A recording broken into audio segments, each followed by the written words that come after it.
Cool. All right, Colin. So super excited to do this. Listeners, welcome back to Recruiting You again. Like I said, we're short, we're sweet, we're straight to the point, and we really get strategic about campus recruiting. Now, before our introductions, before the topic of choice, we've got a little bit of a different guest, different spin to it this time around. Love to start these things out with a fun fact. So Colin, I'm not sure if you knew, but it's actually impossible for a pig to stare up into the sky when the pig is just in its normal position. I did not. They have to be laying on their backs because it's something anatomically with their neck they can't really stare up. It makes sense now. Yeah, never think of that. But as our listeners are kind of thinking about that, visualizing that pig, give us a little background, who you are, what Ravager is a little bit, and something that your colleagues or the people listening to this may not know about you right off the bat. Sure. So thank you very much, first and foremost, for having me. As you mentioned, my name is Colin Jones. I work for Ravager. I'm an account manager on their banking and finance. A little bit about myself. Fun fact, first and foremost, that my associates wouldn't know about me is I love to play guitar. Sorry, what was the other question you asked? And then a little bit of background into Ravager, like what it is, because the elevator pitch, if you will. Absolutely.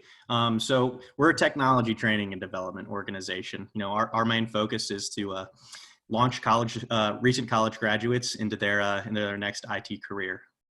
Makes sense. Probably tons of demand for that right now. Absolutely. So guitar, I give you a song to play immediately. You have no preparation for it. What are you playing? What's your go-to? Why Georgia by John Mayer. Wow. All right. And you knew that really quickly. So this is the exciting part, right? Because I think, Colin, you have conversations with campus recruiters, human resource officers, CHROs that are responsible for bringing on that entry-level talent, young professional college, almost on a daily basis. So I feel like you've seen the good, bad, and the ugly. And the scenario that I want to kind of draw out and extract and get your take on today is, look, I'm a campus recruiter. And something that I'm having a really hard time figuring out is kind of two things. One, assessing the long-term value of a candidate coming in. It's hard for me to do that. And then second is I don't really know how to get them excited. I don't really know how to get them to be so excited that they become productive workers from day one. So I know it's really broad, really ambiguous, but I'll kind of turn the mic over to you so you can hopefully help me out, kind of give me the game plan from A to Z so I can go out and execute it. Absolutely. Yeah. Would be happy to share with you. So first and foremost, I would say the biggest thing is trust.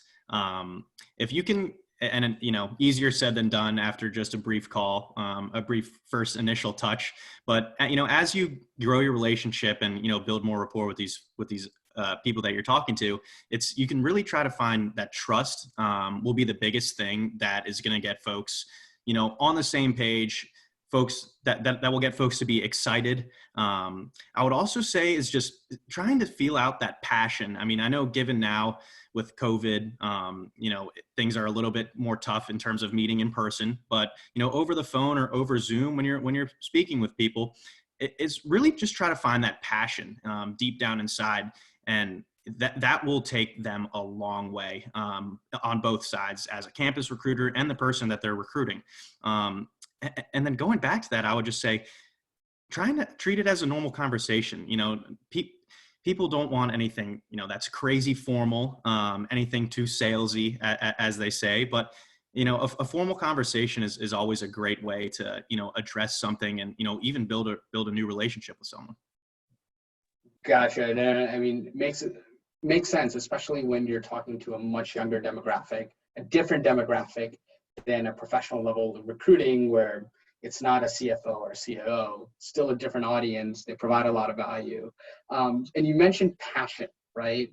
And something that I hear often is a lot of answers, but again, I'm not sure if the students themselves, they know what their passions are. So when you say passion, what do you mean? How do I get them to talk about it? How do I get them to feel comfortable? What would be some tips or tricks that you've heard other recruiters implement into their strategies so that way they build those relationships with candidates? Absolutely. So in going back to what I just said about passion, it really doesn't have to be in one single direction. You know, I totally understand if, you know, you don't know exactly what you want to do when you graduate.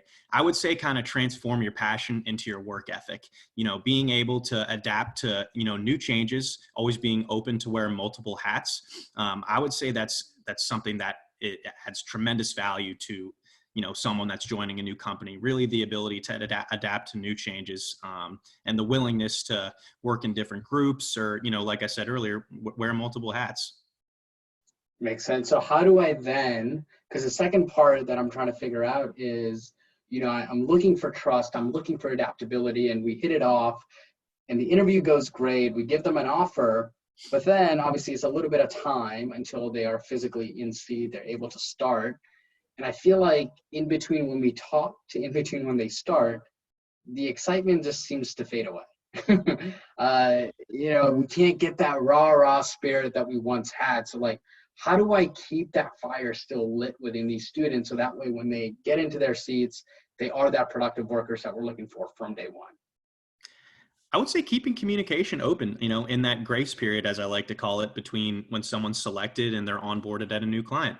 You know, at Reviture, I do it every day, almost every day when we're deploying folks to our clients, and I try to just keep communication open, be as fully transparent as possible with them, and kind of walk them through the process. You know, I always like to say that I've been in their shoes. I was once anxiously waiting to hear back, anxiously waiting to get my paperwork, and all that good stuff.